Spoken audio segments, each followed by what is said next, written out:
Paige, and I'm at the Project Ride Barn, and they're just getting ready for the annual crab feed. And we're going to go talk to the director, Tina, and learn about some of it. Let's get it. This girl has been in our barn literally since she was in a baby carrier. She might have been 2 weeks old, a week old, 2 weeks old when she first entered our barn. And she might not remember that, but we remember it. And Paige has been here with us ever since. So helping out and being our #1 favorite pasta tester at every fundraiser. Right down to having pasta for breakfast, right? Yes. Yeah. She's a #1 fan. And we're just happy to know her, and we're hoping that this girl stays with us forever and ends up on our board of directors like her dad. Yes. So that's my wish for this one. Yes. So, if you have some questions, you can ask Paige. Okay, so how many horses do you actually have? We have 14. Okay. And a mule. And a mule. We don't want to forget July, right? July's got big old ears, and the kids love her. And she's always showing them off. So we have 14 horses that are older horses. All of them are retired. The horses are old. They have a week on and a week off. And they are all from our community, donated by our community, or in lease loan situations through our community. So it's kind of nice because all of their get up and go is mostly gone. And that suits our riders just fine, because all of our riders are what? Special? Special. All of our riders are special and challenged by a disability or a special need of some sort, right? And we don't ride anybody who doesn't have a challenge. That's what we're all about at Project Ride. Right? Yes. I have so many saddles in there. So we keep a lot of different saddles because we have a lot of different size riders. We carry both English and Western riders, and both disciplines. We like to teach them both. That, and a lot of times we'll have 3 or 4 riders going at the same time. So not only would one person can go at a time, many lessons have multiple riders in them. So, and we have to fit everybody. So that's why we have so many beautiful saddles. How did this get started? How did this program get started? Yes. This program got started because there was an adaptive PE teacher next door at Jesse Baker School, which was the first all special needs school, public school in the state of California. So you know how your school has a group of special needs kids that are in special classrooms? Yes. This school is all special needs. They don't have any typically developing kids. Everyone at that school has a special need, and it's a public school. So it was opened in 1969 by a lady named Jessie Baker, who had a son who was challenged. And she wanted him to have the best schooling, just like she did for other kids. So in the course of all that, a lady by the name of Chris McFarland was their adaptive PE teacher at Jessie Baker. And she happened to be a horseback rider. So none of this was built. Our barn wasn't built. This was just a big orchard of olive trees and trash. And they cleaned it up. And after she begged and begged, they let her bring 2 horses, and that's how this all started. So she intended it to be a sort of therapy for them because other kids could ride horses, right? Why couldn't kids with special needs ride horses? And it turned out they really can, right? Yes. Yeah, and they can ride very well. So it was hard to get started, but she pushed and pushed and pushed because it was her passion to see other kids that didn't have things so easily physically or cognitively be able to get up there and ride. And that's how this whole thing started. And then it just got bigger and bigger and bigger. And bigger until it was a barn. Until it became a barn. And now we ride over 600 kids with challenges. How did you get to where you are now? I got to where I am right now because I fell in love with the kids.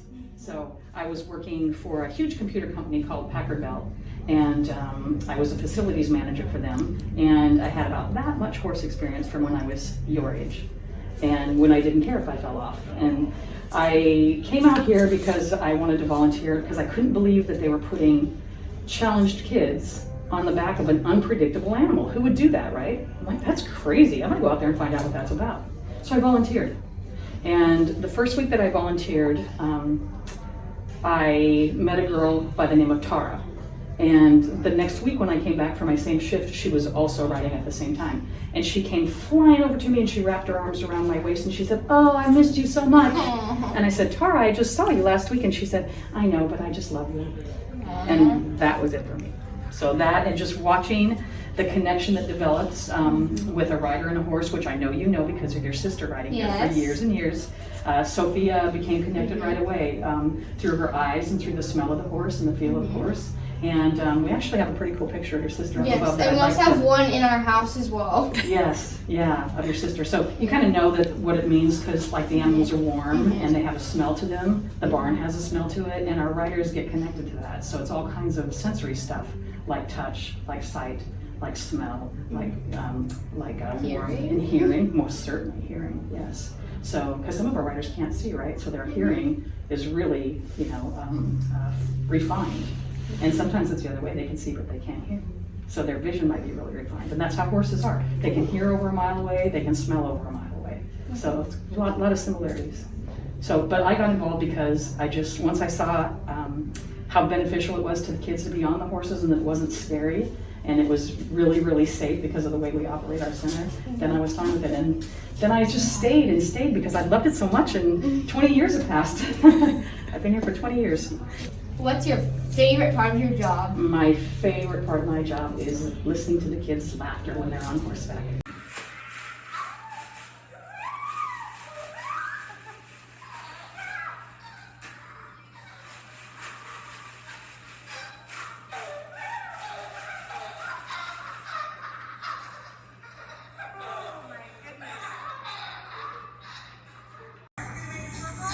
That is just so much fun, you guys.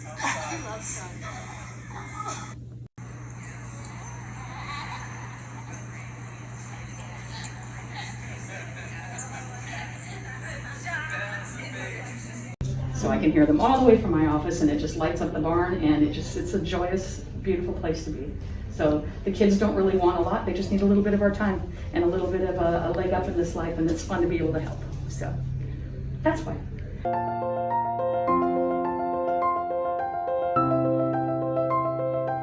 Okay, so what's going on right here? I see and smell lots of bread and crab and shrimp and lemons. yes. So this is a fundraiser weekend. Project Ride does all of our fundraisers in-house, so we don't ever leave the property. We don't ever rent another venue. We do everything the hard way here. So this weekend is our annual crab and shrimp feed.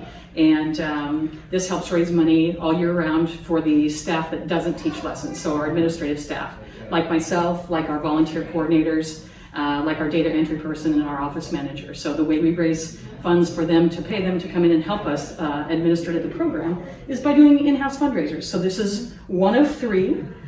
We do a steak dinner in this spring in April. And we do a spaghetti feed, which is Paige's favorite event in the fall, and any leftover spaghetti goes to the Vanderspeck house. Yes. So that's what today is all about. Lots and lots of people coming through our drive-through line because we can't do it in person again this year. So we're setting ourselves up, and we have a long afternoon ahead of us, and a lot of great supporters coming by to pick up some seafood, some sourdough rolls, pasta salad, cookies, right? Yes. Any cookies might go home with Paige too. Yes. Could happen. How has the pandemic affected Project Ride and the feeds and all that? Well, the feeds, of course, are smaller. We can't have them in person. And so since April of 2020, we have been drive-through for every event. So, of course, our income has dropped from our fundraisers. We weren't making as much. We're not making as much as we need to make, for sure. But it's a good thing that we saved well because we're going to be okay. But it's definitely affected us. And, of course, it's left our program 2 or 3 times having to close completely down. The clients that we serve, or our riders that we serve, because they're all challenged, a lot of them are more medically fragile than you and I and your mom are. You know, they don't do as well when they get sick as we do, and it's harder for them to fight things off. So we've had to be extra cautious with that, and sanitizing reins and sanitizing their saddles when they can ride, and being really super careful. So it's also dropped our ridership down because we can only ride one student at a time to protect each other. So that, and our riders who are more heavily challenged or have a more difficult time that have to be picked up and put on the horse, we're not doing that right now. They're in a later phase because it's just not safe for us to be handling them that close and breathing on them or next to them. So we have to wait until the virus is gone before we can ride those more fragile riders. So, and that's very hard for us because they're at home and they need this therapy to keep their core muscle strength built, their large muscles built, their fine motor skills working the way they're supposed to, and socialization. I mean, didn't you miss your friends when you were out of school? Yeah, can you imagine? Yeah, that they're all home and they haven't been able to get out as much like you have. So it's just been really hard, and we worry about them, and because we care about them a lot. So we can't wait until we're back in action. So this is Cuervo, and next door to him is Despy. I got to show you something that's kind of funny. Despy has his winter coat, and he looks like he's getting a unicorn horn. Paige, it's super soft. Isn't that cute? Yeah. So Despy's one of our, I think Despy's 25 or so. Oh, behave yourself. And he's looking for a treat right now. But we use mostly really old horses, like I said. And he's comes from somebody in the community, and he's just a good, steady Eddie, good boy all the time, even though right now he's smelling my hands because they smell like cookies and lemons. And he thinks I've got something for him, which I don't. So, but a very good boy, and we can count on him to always be gentle and careful with our riders. If they're not here in the barn, then where do they go? So our horses, because horses like to be out in pasture, that's how they're meant to be grazing animals, or made to be grazing animals. So we lease a big ranch, 52 acres of a ranch in Harold, and it's kind of out by Rancho Seco. And when the horses are not here in program, that's where they go to rest. So they get to go graze, be with their friends, be out in the open fresh air, and they love going home to the ranch. And then they have a week off and a week on. A week off and a week on, so that they're in their retirement, they don't have to work as hard. And then that way we have happy horses and they have a great life. Yes. For letting me on this tour. It was great. And I hope one day that I can be on the board just like my dad and keep this still going. Yes. And hang out with the horses still. I hope so. I hope so too. That's my wish, Paige. Yes. Yes. You can do it. Yeah.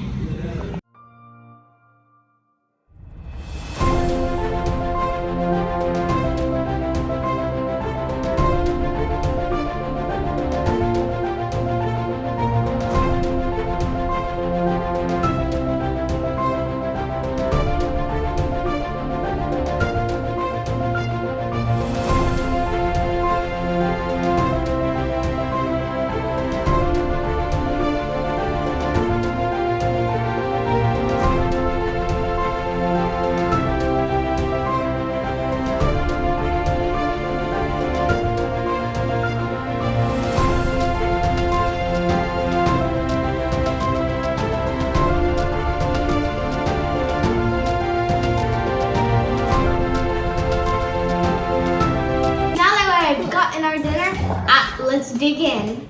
Hi, I'm Paige, and I'm 10 years old, and it's my sister, the star of the show, and she's 13 years old. Sophia's been riding at Project Ride since 3 years old, which is 10 years ago, and I was just born.